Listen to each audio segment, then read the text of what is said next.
Welcome to RoofSafetyMarkers.com installation video. In this episode, we will show you how to identify and mark other objects that may be on your roof. For example, you may have straight ventilation pipes on your roof without a cap. Or there may be another ventilation system with a cap and a fan, such as this one.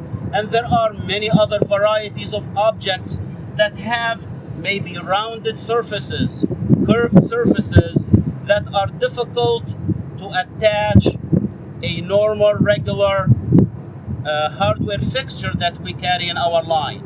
For that purpose, we are providing a high tension galvanized steel clamp. This is our patented fixture that will attach easily to any difficult surface. All you have to do is open up the clamp,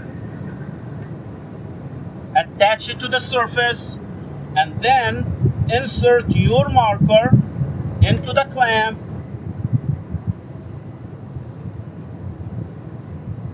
Use the provided ear clamps to clamp the tube. So you insert one ear clamp first. That one will sit on top of the hole, and then you insert another one on the bottom of the marker. You use your clamp to pinch it into place, and now your marker is fixed, it's permanent, it's attached, and the object that you have is marked